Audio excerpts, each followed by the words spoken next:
आप सभी का स्वागत अभिनंदन इस 15 मिनट शो में। और पॉलिटी के बहुत महत्वपूर्ण प्रश्नों को इसमें हम लोग देखेंगे। कम समय बेहतरीन प्रश्नों को देखेंगे। तो चलिए, आपका पहला प्रश्न आपके सामने यह है कि भारत के संविधान के किस भाग में राज्य के नीति निर्देशक तत्वों का वर्णन किया गया है। डीपीएसपी का वर्णन किया गया है और यह किस भाग में किया गया है। भाग 2 में कि 3 में कि 4 में तो नीति निर्देशक तत्वों का वर्णन किया गया है। भाग 4 में किया गया है। 2 में नागरिकता का उल्लेख किया गया है, जबकि 3 में मौलिक अधिकार का उल्लेख किया गया है। 3 में मौलिक अधिकार का उल्लेख किया गया है। 6 में राज्य की कार्यपालिका का उल्लेख किया गया है। नहीं, 2 में हम बात करें तो इसमें सिटीजनशिप यानी नागरिकता का उल्लेख किया गया। नागरिकता और भारत में एकल नागरिकता को लिया गया है। 3 में मौलिक अधिकार का उल्लेख किया गया। मौलिक अधिकार का उल्लेख किया गया जो अमेरिका से लिया गया है। अगला प्रश्न आपके सामने है कि में से भारत के संविधान के किस अनुच्छेद में पर्यावरण संरक्षण और संवर्धन और वन्य जीवों के रक्षा का प्रावधान किया गया है। राज्य के नीति निर्देशक तत्व में कि मूल कर्तव्य में राइट आंसर आपका हो जाएगा ये और बी। इस प्रश्न का दोनों उत्तर हो जाएगा। और 1/3 क्षेत्र पर वन का होना जरूरी होता है। पारिस्थितिकी संतुलन के लिए 1/3 क्षेत्र पर वन का होना जरूरी होता है।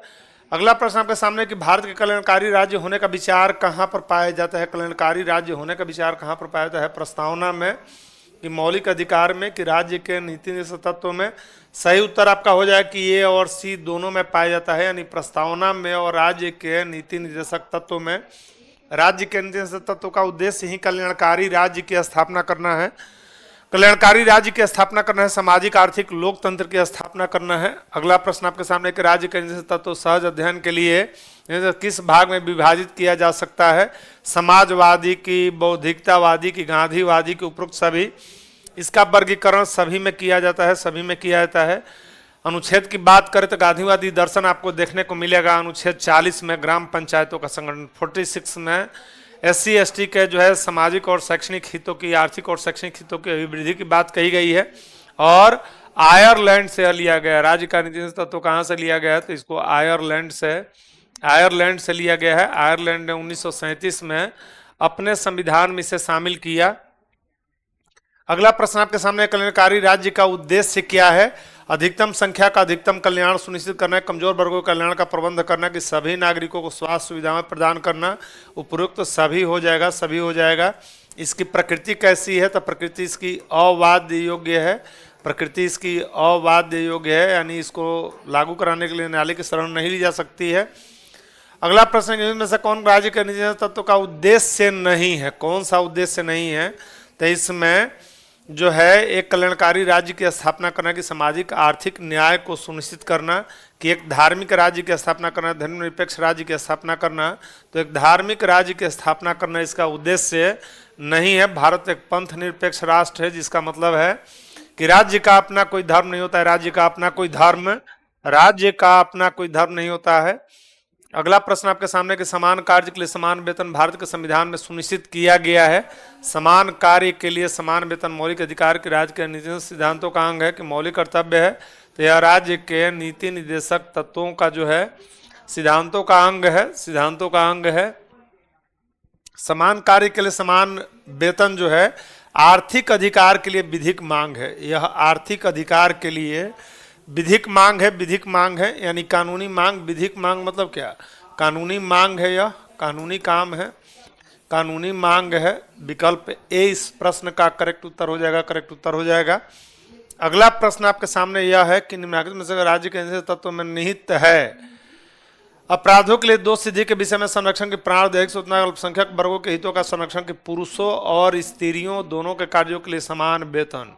पुरुषों और स्त्रियों दोनों के लिए समान कार्य के लिए समान वेतन, ये थोड़ा सा करेक्ट कर लेंगे, स्त्रियों हो जाएगा। पुरुषों और स्त्रियों के लिए जो है समान कार्य के लिए जो है समान कार्य का, पुरुषों और महिलाओं के लिए जो है समान काम के लिए समान जो है समान वेतन की इसमें बात कही गई है। समान वेतन की बात विकल्प डी इस प्रश्न का करेक्ट उत्तर हो जाएगा। इस प्रश्न का करेक्ट उत्तर में से कौन एक निश्चित तत्व है। समान कानूनी संहिता की, प्रेस की, धर्म की स्वतंत्रता की, विधि के समक्ष समानता। तो समान कानूनी सहायता जो है हाँ UCC, और इसका उल्लेख जो है अनुच्छेद जो है किसमें है 44 में है। यह गोवा में पहले था, इसके बाद उत्तराखंड में भी इसे विधानमंडल के द्वारा पारित करके लागू कर दिया गया। तो गोवा और उत्तराखंड में यह लागू है गोवा और उत्तराखंड में।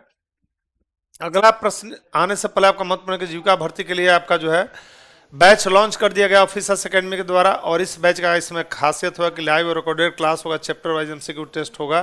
तो बिल्कुल इस बैच से जुड़े और अपनी सफलता सुनिश्चित करें। से कौन राज्य के नेतृत्व में सम्मिलित है? राज्य देश के पर्यावरण संरक्षण संवर्धन का प्रयास करेगा।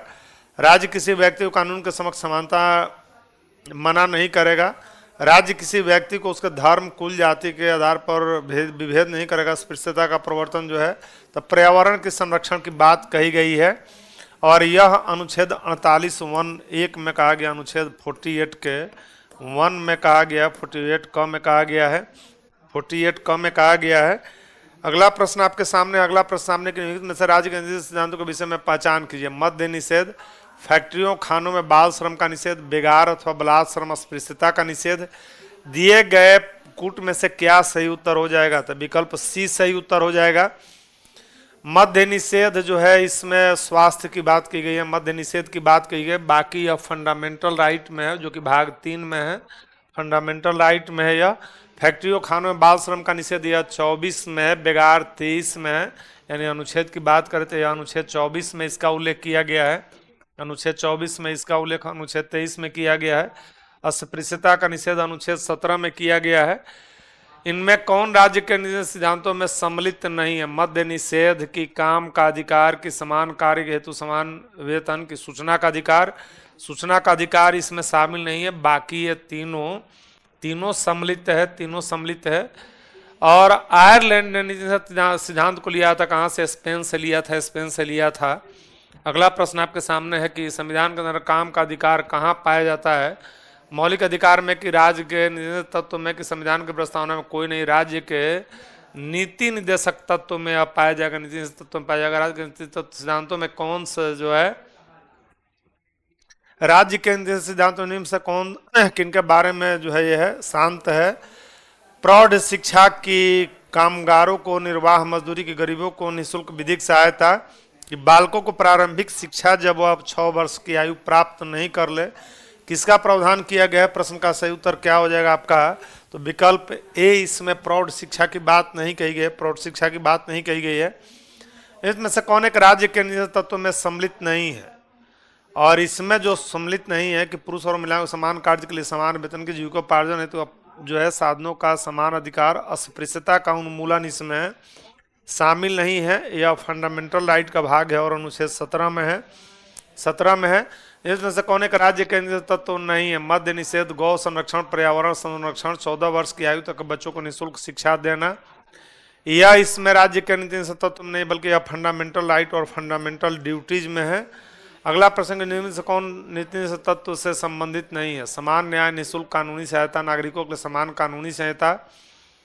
जो है कार्यपालिका से न्यायिक पालिका का पृथकीकरण, की राजकीय नियुक्तियों में भेदभाव का निषेध। क्या हो जाएगा क्वेश्चन नंबर 18 का सही उत्तर? सही उत्तर आपका जो हो जाएगा यह राजकीय नियुक्तियों में भेदभाव का भाव हो जाएगा, भेदभाव का। भारतीय संविधान का कौन सा भाग अंतर्राष्ट्रीय शांति सुरक्षा के प्रति राज्य के दायित्व का उल्लेख करता है? और यह उल्लेख करेगा अंतर्राष्ट्रीय शांति की बात राज्य का नीति तत्व जो है। और अनुच्छेद जो है 51 में इसका उल्लेख किया गया, अनुच्छेद 51 में अंतर्राष्ट्रीय शांति की बात कही गई है। 51 क में मौलिक कर्तव्य के विषय में उल्लेख किया गया है। भारत के संविधान में अंतर्राष्ट्रीय शांति सुरक्षा को प्रावधान सन्निहित है किसमें? प्रस्तावना में, कि राज्य के नीति निर्देशक तत्व में। अंतर्राष्ट्रीय शांति के लिए राज्य के नीति निर्देशक तत्व में। अनुच्छेद आपको बताया कि 51 में इसका उल्लेख किया गया है। किस अनुच्छेद में इसका उल्लेख किया गया है? तो यह 51 में उल्लिखित है। और बीपीएससी के लिए भी बैच ऑफिसर्स एकेडमी के द्वारा लाया गया है, जिसमें आपका मिलेगा लाइव क्लास मिलेगा, रिकॉर्डेड क्लास मिलेगा, वह भी unlimited, chapter wise PDF notes मिलेगा, चैप्टर वाइज एमसीक्यू टेस्ट मिलेगा, बोर्ड पीडीएफ मिलेगा। तो बिल्कुल इस बैच से जुड़कर अपनी सफलता सुनिश्चित करें। किसके अंतर्गत पंचायती राज प्रणाली की व्यवस्था की गई है? और यह पंचायती राज प्रणाली की व्यवस्था की गई राज्य के नीति निर्देशक सिद्धांत में। अनुच्छेद 40 यह कहेगा कि राज्य ग्राम पंचायतों का संगठन करेगा। 40 यह कहेगा कि राज्य ग्राम पंचायतों का संगठन करेगा। सत्ता के विकेंद्रीकरण पर जो है पंचायती राज व्यवस्था आधारित है।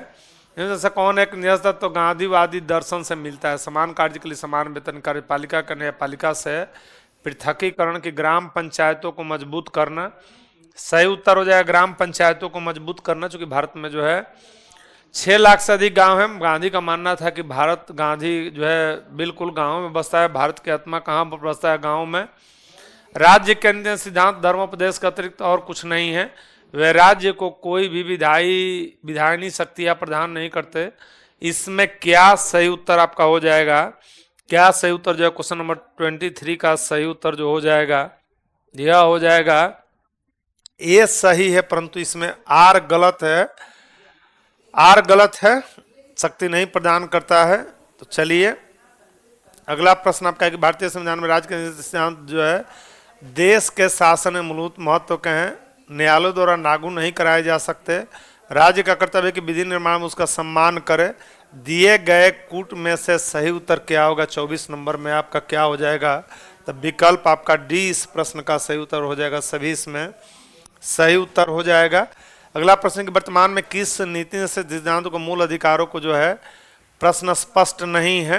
प्रश्न जो है अगला प्रश्न हम देखते हैं कि राज्य के निहित तत्व को सामाजिक क्रांति के दस्तावेज भी कहा था। संविधान का कौन सा अनुच्छेद इसकी ओर इंगित करता है? 26 नंबर क्वेश्चन का जो सही उत्तर हो जाएगा वह हो जाएगा अनुच्छेद 31 हो जाएगा। इसमें राष्ट्रीय महत्व के स्थानों, स्मारकों, वस्तुओं का संरक्षण किया गया है। इसमें कार्यपालिका का न्यायपालिका से पृथकीकरण है। यह मौलिक अधिकार का अनुच्छेद है 31।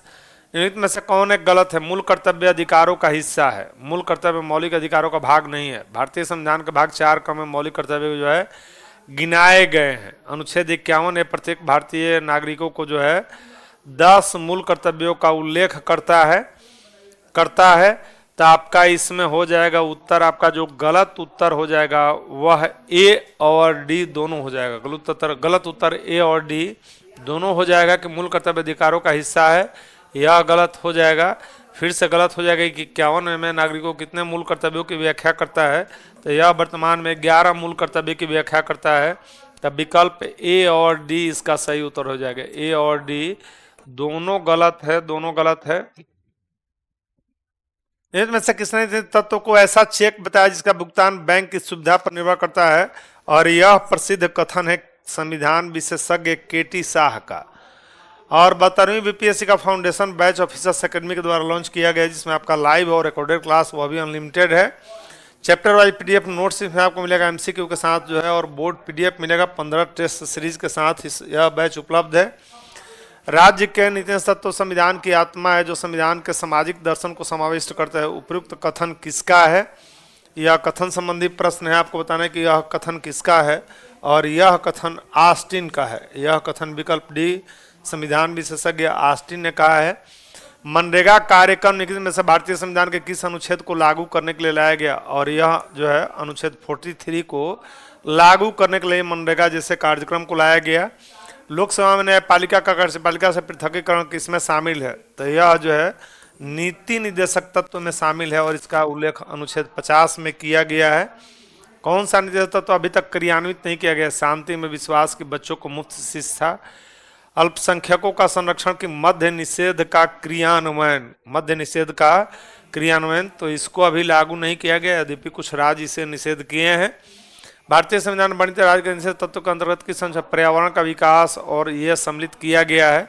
और यह पर्यावरण का उल्लेख किया गया अनुच्छेद 48 क में किया गया है।